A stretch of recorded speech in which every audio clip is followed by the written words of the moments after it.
Bonjour à tous et merci à tous ceux qui ont bien voulu rester pour cette table ronde. Je remercie particulièrement Madame Léonore Safati de m'accompagner cet après-midi. Madame Léonore Safati est directrice par intérim des ressources humaines de la Direction générale de l'Offre de soins. Et elle est surtout la personne qui pilote les travaux que nous avons évoqués ce matin depuis 1 an et demi. Donc merci beaucoup à vous de prendre votre temps personnel pour être avec nous. À droite, Yvan Sojanski, qui est secrétaire général du SNMKR et à ce titre représente les physiothérapeutes dans le groupe de travail. Un peu plus loin, Jean-Pierre Guillaume, directeur du COE et surtout président de l'Info. Plus à droite, vous le connaissez. À ma gauche, Joël Moret-Bailly, qui est professeur agrégé de droit, qui connaît bien les questions de santé puisqu'il en a fait une spécialisation. Et qui connaît aussi bien les enjeux de l'ostéopathie pour avoir écrit quelques articles dans la revue Droits sanitaires et social sur la question. Et enfin, Patrick Féval à ma gauche, qui est président du syndicat national de l'enseignement supérieur en ostéopathie. Je laisse la parole d'abord à Mme Léonore Safati, puis après c'est Jérôme qui continuera. Monsieur le Président, Mesdames, Messieurs, bonjour. Merci de m'accueillir cet après-midi à la fin de votre congrès.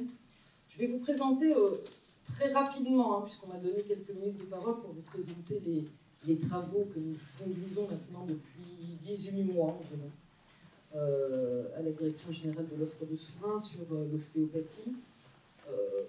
Assez rapidement, puisque je crois qu'aujourd'hui, le sens de ces travaux, leur objectif et leur aboutissement est globalement très connu par la profession. Il y a eu une large communication.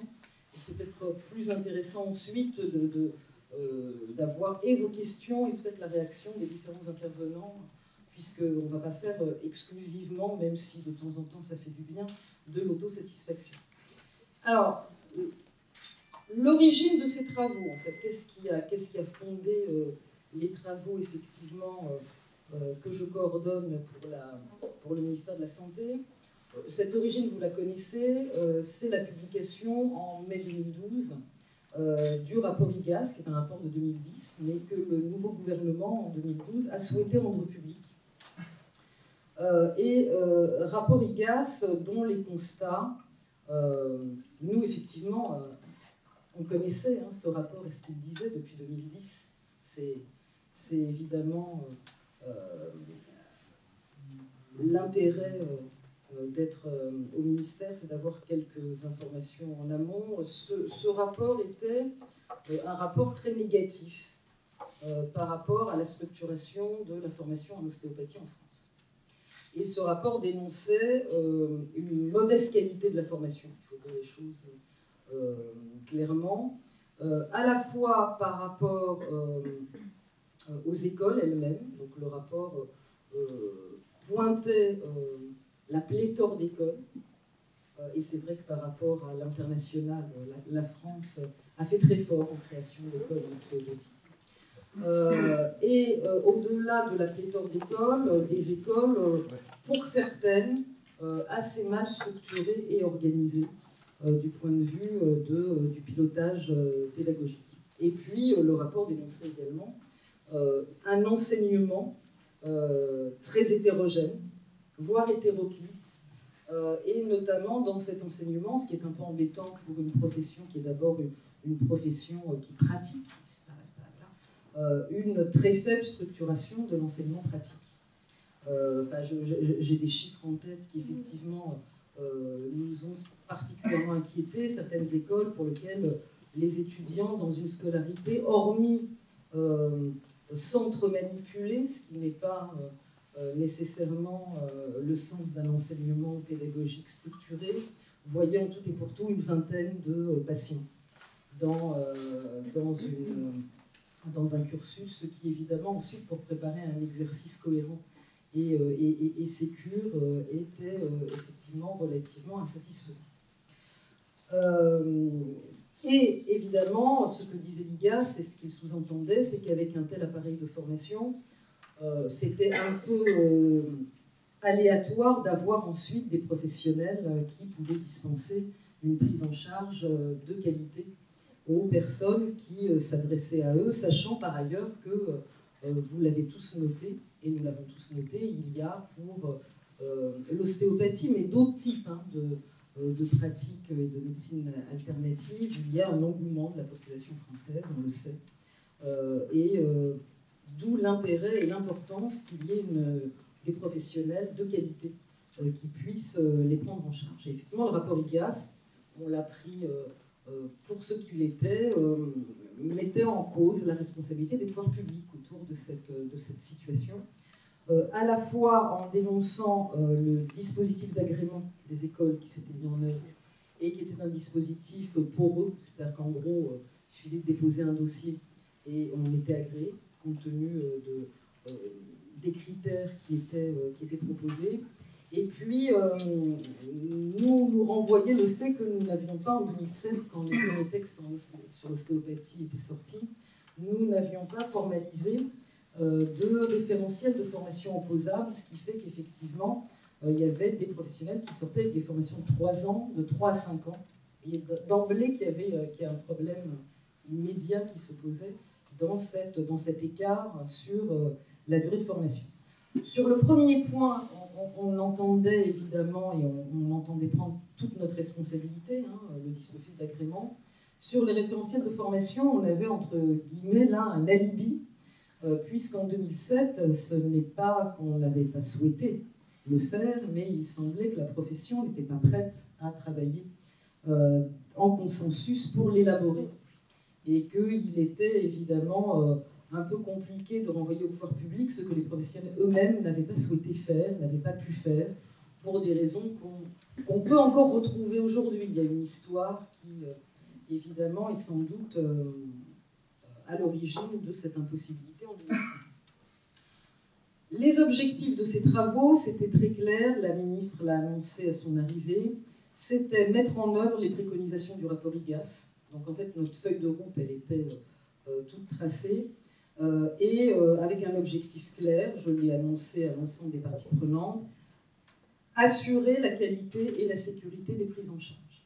Donc vraiment un objectif de qualité qui était dispensé, qualité de la formation, assurée par des écoles qualitativement évaluées et permettant effectivement de former des professionnels dont la pratique serait sécurisée. Ça, c'était l'objectif. Donc, 2 sujets, réformer le dispositif d'agrément et réformer le dispositif de formation. Ce que n'était pas la réforme, ce que ne sera pas la réforme, cette réforme voulue par la ministre, donc ça, je suis très claire là-dessus, ce n'est pas une modification substantielle du dispositif créé par l'article 75 de la loi de 2002. Donc, un certain nombre de sujets ne sont pas dans la réforme, ne sont pas dans les engagements du gouvernement. Il n'y aura pas de modification du titre et de l'usage du titre d'ostéopathe, qui reste aujourd'hui un titre partagé. Donc ça, c'est une première chose. Il n'y a pas de modification, et ça n'a pas été souhaité, dans l'exercice, et donc en termes d'exercice, les décrets de 2007 et ce qu'ils posent en termes de limitation à l'exercice restent valides. On n'est pas revenu là-dessus. Et il n'est pas dans l'intention du ministère d'aller au-delà dans le cadre de la réforme conduite. Et puis, 2 points, évidemment, dont je sais que certains peuvent le fantasmer, d'autres le souhaiter, enfin, après on peut trouver tous les verbes, etc. L'ostéopathie n'est pas reconnue pour autant comme profession de santé réglementée. Donc ça, c'est une chose très très claire. Et si il s'agit de construire effectivement un référentiel de formation cohérent, ce référentiel de formation, il n'a pas été par les 2 ministères qui conduisent la réforme, donc celui auquel j'appartiens et puis le ministère de l'Éducation nationale, enseignement supérieur et recherche, posé le principe que la formation aurait une reconnaissance à un grade universitaire. Donc ça, les choses sont également claires. Il n'y a pas d'universitarisation, pour employer le néologisme, en cours de la formation en ostéopathie. Alors, la méthode utilisée depuis 18 mois est une méthode classique par rapport à ce que nous faisons sur d'autres professions, qu'elles soient professions de santé réglementées ou pas. C'est une méthode assez classique en ressources humaines qui est de partir d'un de l'élaboration d'un référentiel d'activité. En fait, c'est quoi? Et donc là, on a eu quelques moments intéressants pour définir, c'est quoi l'ostéopathie. On pourrait en discuter encore un peu, sans doute, mais il faut arrêter les meilleures choses. Deuxièmement, sur la base de ce référentiel d'activité, un référentiel de compétences, c'est-à-dire quelles sont les compétences nécessaires à accomplir ces activités. Et enfin, référentiel de formation, c'est-à-dire quel est le cursus qui permet de les acquérir, ces compétences, et le cursus nécessaire. Donc ça, c'était la méthode, et on a souhaité avoir une méthode très participative, puisque nous avons associé aux travaux l'ensemble des parties prenantes à l'ostéopathie, et donc les représentants des ostéopathes non professionnels de santé et les représentants des ostéopathes professionnels de santé qui ont participé aux travaux fédérés par l'UNPS.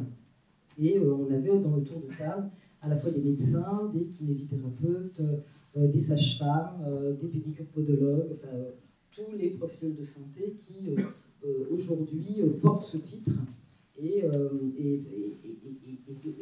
deviennent effectivement ostéopathes. Alors ça a été, mais c'était surtout pour vous annoncer, rien que pour savoir qui pouvait être dans le tour de table a été un sujet en soi. On a fini par y arriver. On y arrivera plus facilement s'il devait y avoir des suites aux travaux, puisque vous le savez, cet épisode, où au fond, pour plaisanter un peu, et je le faisais dans le groupe, chaque ostéopathe est prêt à fonder son syndicat représentatif.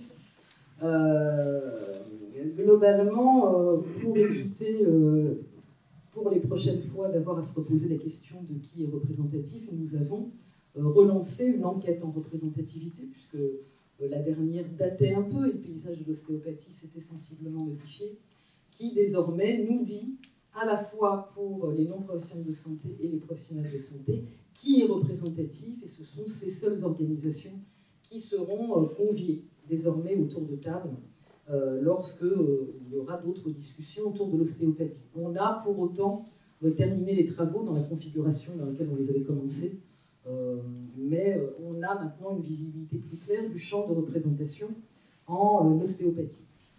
3 points importants, à 4 d'ailleurs, sur lesquels je voudrais insister sur le décret agrément. Premièrement, le décret agrément refonde la commission nationale d'agrément.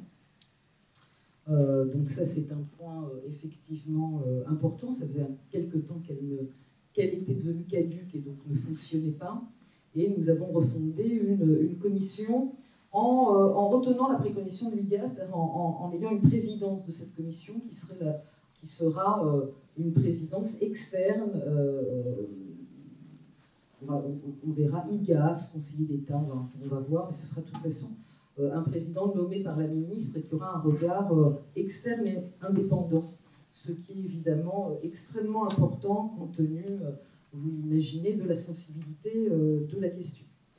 Deuxième grand sujet, c'est évidemment la refondation d'une procédure de travail pour la Commission nationale d'agrément, puisque moi je suis arrivée au ministère en 2010, donc pas mal de choses avaient déjà été engagées, mais les récits que l'on me fait me montrent un fonctionnement plus ou moins aléatoire, on va dire, de cette commission.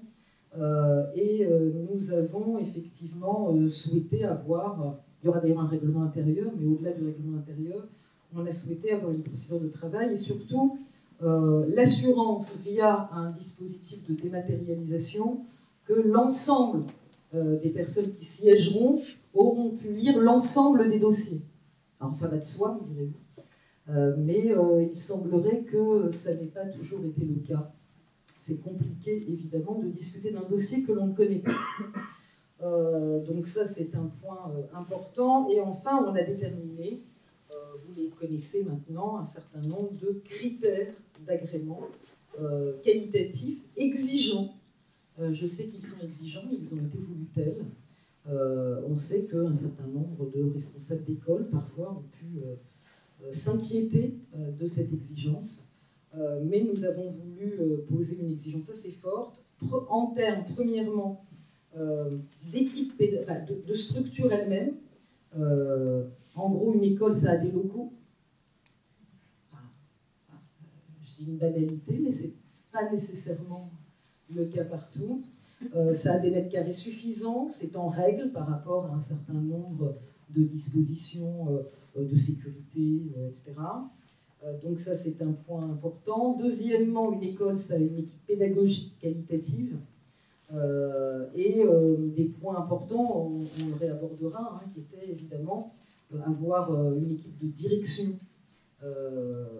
avec des gens qui avaient une compétence effectivement à diriger une école, avoir des instances, conseils scientifiques, pédagogiques, jouant tout leur rôle,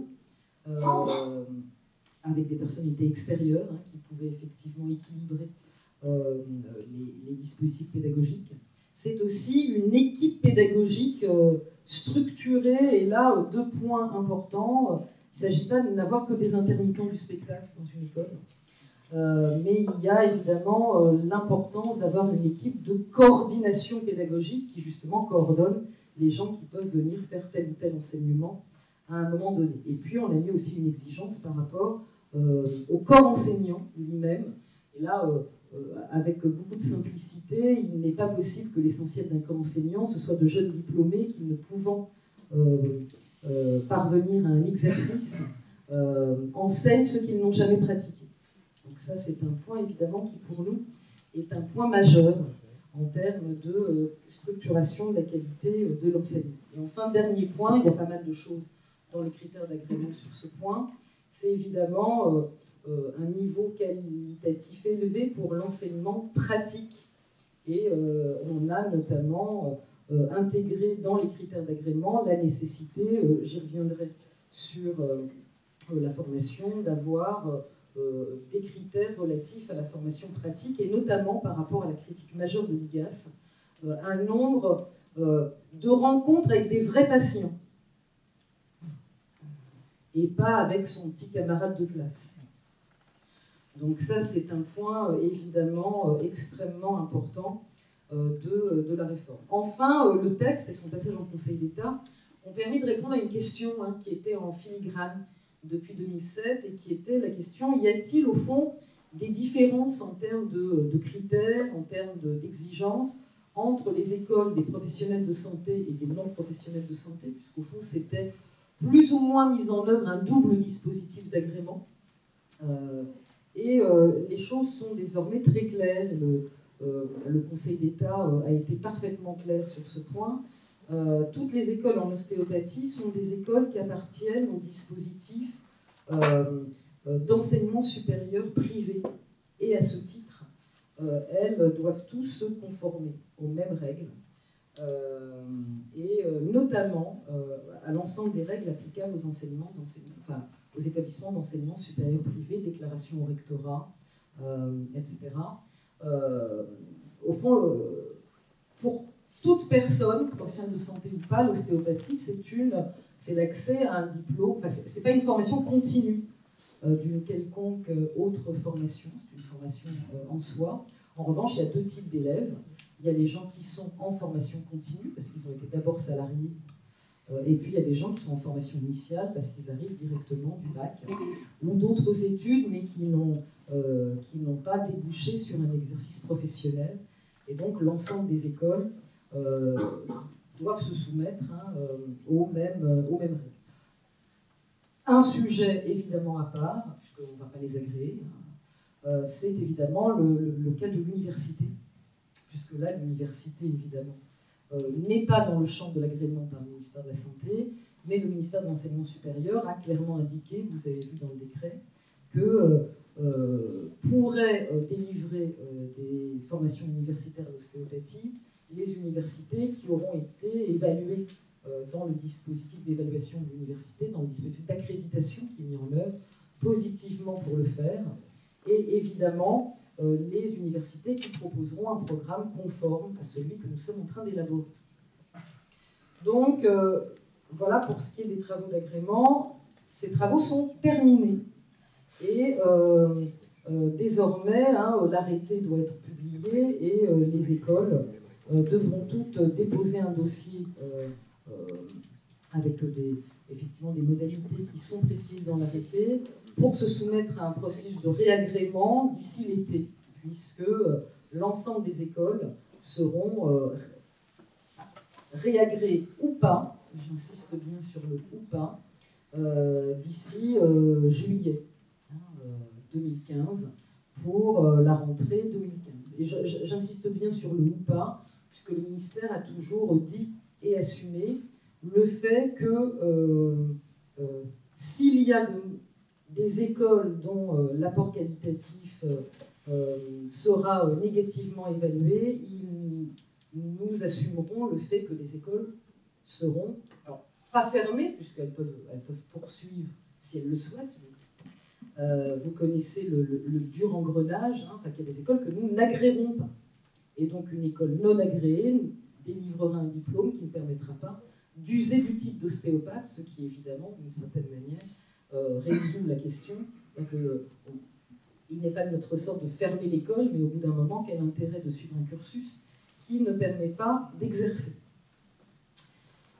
Deuxième type de travaux, ils ne sont pas terminés. Je ne doute pas que nous terminerons cette semaine.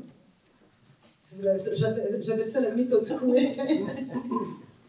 Je ne doute pas que nous terminions cette semaine, qui est le travail autour d'un référentiel de formation, qui effectivement est désormais bien avancé, sachant qu'en fait, plutôt qu'un référentiel de formation, c'est bien d'ailleurs le dernier point qu'il va falloir que l'on travaille jeudi, puisqu'on a la dernière réunion jeudi, c'est au fond plusieurs référentiels de formation. Il y a le référentiel de formation Princeps, celui des bacheliers,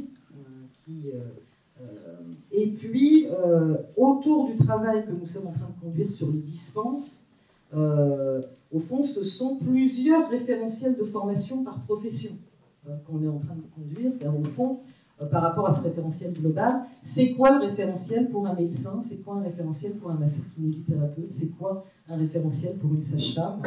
Et c'est évidemment ce travail que nous sommes en train de finaliser. Quelques mots sur le référentiel de formation. Donc, premièrement, ce sera un référentiel opposable, contrairement au texte de 2007 qui indiquait un plancher. Là, c'est ça et pas autre chose. C'est une maquette opposable de formation qui, à ce stade et avant validation, évidemment, et relecture ultime par les membres du groupe de travail, déploie la formation des bacheliers en 5 ans, 4860 heures d'enseignement. Encore une fois, sur la base de ces 4860 heures, on est en train de regarder quels seront les cursus partiels pour les professionnels de santé. Sachant qu'au-delà de ces cursus partiels pour les professionnels de santé, dans le texte formation est bien indiqué qu'il peut y avoir des dispenses d'enseignement pour toute une série de personnes qui, sans être professionnels de santé, auraient fait d'autres études auparavant et pourraient être évidemment dispensés de certains enseignements. Des gens qui arriveraient avec des licences de biologie, des gens qui arriveraient avec d'autres types de licences. Il est évident que, et là c'est du ressort du directeur de l'école, évidemment de ne pas leur faire refaire ce qu'ils auraient déjà fait en termes d'enseignement dans un cursus antérieur. Les points sur lesquels je souhaitais insister sur ce référentiel de formation, il y en a 3. On a vraiment suivi les préconisations de l'IGAS. Premièrement, un renforcement des enseignements en sciences fondamentales. Donc ça, c'est évidemment un sujet majeur et l'IGAS l'avait fortement indiqué. Il faut donner un fondement scientifique et des connaissances scientifiques importantes aux professionnels qui se destinent à l'homéopathie, à l'ostéopathie. Non, parce qu'on a eu une interpellation hier sur l'homéopathie.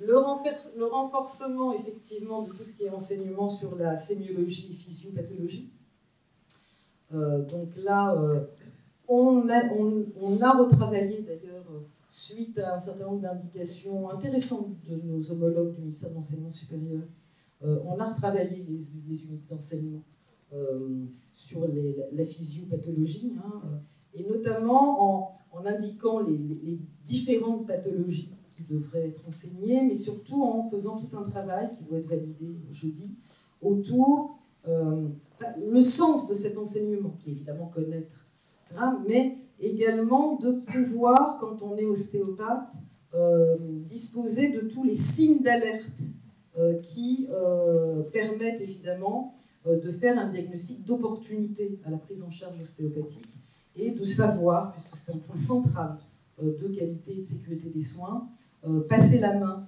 réorienter dans le système de santé et notamment adresser le patient qui est venu frapper à votre porte à un médecin à partir du moment où un certain nombre de signes d'alerte dénotent que son état de santé nécessite effectivement d'abord une prise en charge médicale. Et enfin, un gros travail autour du renforcement de la pratique clinique et à 3 niveaux.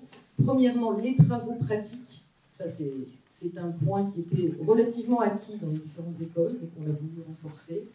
Deuxièmement, les stages, de vrais stages auprès de professionnels agréés sur la base de conventions et avec des objectifs. Et on prévoit en annexe des textes formation un modèle type de convention de stage qui permettrait effectivement d'encadrer la pratique de stage, qui n'est pas que du stage d'observation où je regarde vaguement l'ostéopathe dans son cabinet, etc. Et enfin, dernier point, qui est un point qui, pour le ministère, va être vraiment un point qui va fonder fortement la qualité de l'enseignement, c'est l'exigence au sein du référentiel de formation qu'il se conclut par 150 consultations validées et avec de vrais patients dans une clinique interne adossée à l'établissement. Je crois que le mot revient, d'ailleurs, la définition de ce qui est 150 consultations revient à Ivan Turjanski qui avait parlé de forme de clinica finale. Voilà.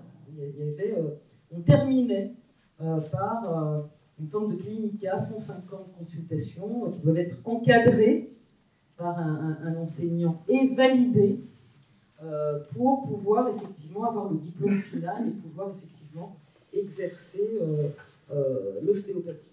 Alors, je suis très optimiste par nature, ou sinon par fonction, et donc nous souhaitons que ces travaux se concluent jeudi, et que le texte puisse être publié au plus tard, à la mi-novembre 2014, le deuxième texte, formation, ce qui permettra d'avoir un dispositif d'agrément qui pourra également se faire sur la base du nouveau texte de formation et qui permettra au ministère de déployer la réforme à partir de novembre 2015. Septembre 2015, rentrée 2015, une rentrée pour des écoles sur la base d'un dispositif entièrement revu. Question qu'on nous pose souvent, comment allez-vous être sûr que tout ce que vous écrivez dans de très très beaux textes soit réellement appliqué dans les écoles? Bon, déjà, vous verrez hein, lorsque sortira l'arrêté agrément, on demande quand même aux établissements pas mal de pièces justificatives qui, couplées à un regard, il faudra qu'on se donne non seulement un règlement intérieur dans le cadre de la CNA, mais des règles de travail. Donc, couplé à des règles de travail exigeantes, nous permettrait quand même de filtrer pas mal. Et puis, finalement, les écoles d'ostéopathie sont désormais soumises à un triple pouvoir de contrôle de la part de l'État. Premièrement, ceux dont avait disposé la loi Hôpital, Patient, Santé, Territoire, la loi de juillet 2009, puisque je vous rappelle que cette loi mettait les établissements de formation en ostéopathie sous le double contrôle de l'IGAS, l'Inspection Générale des Affaires Sociales, et des ARS. et que depuis la loi de juillet 2013 sur l'enseignement supérieur, et le fait que le Conseil d'État a clairement rappelé que l'ensemble des écoles en ostéopathie relevaient du dispositif d'école de l'enseignement supérieur privé, elles sont également sous contrôle des rectorats. Et donc, il y a 3 contrôles qui pourront être effectivement apportés, et au titre du ministère de la Santé, nous souhaitons en 2015. Donc, certes a posteriori, mais les écoles jouent gros. Si finalement elles ne jouent pas le jeu d'emblée, mais en 2015, nous souhaitons diligenter une nouvelle mission d'inspection IGAS auprès des écoles, qui permettra effectivement de vérifier si le déclaratif s'est traduit des faits. Et à partir de là, à partir du moment où il y aurait constat d'écart, c'est écrit d'ailleurs dans le référentiel, on pourra fermer une école. Donc il n'y a aucun intérêt pour les écoles à ne pas forcément jouer le jeu lors du dispositif d'agrément. Voilà, donc 18 mois de travaux, un chemin parcouru important. Je crois que même si, et je le sais, tout n'est pas réformé autour de l'ostéopathie, qu'il y a un certain nombre de sujets que vous souhaiteriez encore voir avancer, préciser, mais qui n'étaient pas dans le champ et le périmètre de la réforme que nous avions pour objectif de conduire. Un chemin parcouru important qui va donner, j'en suis convaincue, une nouvelle dimension à l'enseignement en ostéopathie et permettre effectivement d'avoir des professionnels mieux formés, assurant une plus grande qualité et sécurité de la prise en charge. Peut-être aussi, c'est un souhait indirect du ministère de la Santé, ce n'est pas une question réglementée, donc il n'y a pas de quota d'entrée, mais nous souhaitons aussi que cette élévation du niveau de qualité de l'enseignement puisse aussi jouer en termes de régulation des effectifs et donc du flux de professionnels formés, puisque à l'évidence, des choses dont vous avez peut-être pu parler, le marché n'est pas saturé, mais pas loin, et il y a 20 000 ostéopathes en France. Voilà, l'engouement est là, mais il y a un équilibre à trouver par rapport au nombre de professionnels aujourd'hui en exercice. Et donc je voulais, pour conclure, par rapport à ce chemin parcouru qui sera positif, je n'en doute pas, remercier l'ensemble des participants. Alors remercier, parce que c'est la puissance accueillante, évidemment, Philippe Sterlingo et le SFDO pour sa participation aux travaux, mais tous ne sont pas dans le tour de table, mais certains le sont, l'ensemble des autres participants, pour des travaux qui, au fur et à mesure, se sont engagés dans une voie d'écoute, de respect mutuel et respectif, et je souhaite, ce sera le vœu sur lequel je terminerai, que au-delà de nos travaux, ce soit le même esprit qui règne entre toutes les parties prenantes de l'ostéopathie. Et formons le vœu que cela aura permis effectivement que les gens s'écoutent et qu'il n'y ait pas d'ostracisme vis-à-vis de telle ou telle composante de la profession. C'est du moins le vœu que nous formons, nous, au ministère de la Santé. Je vous remercie pour votre attention.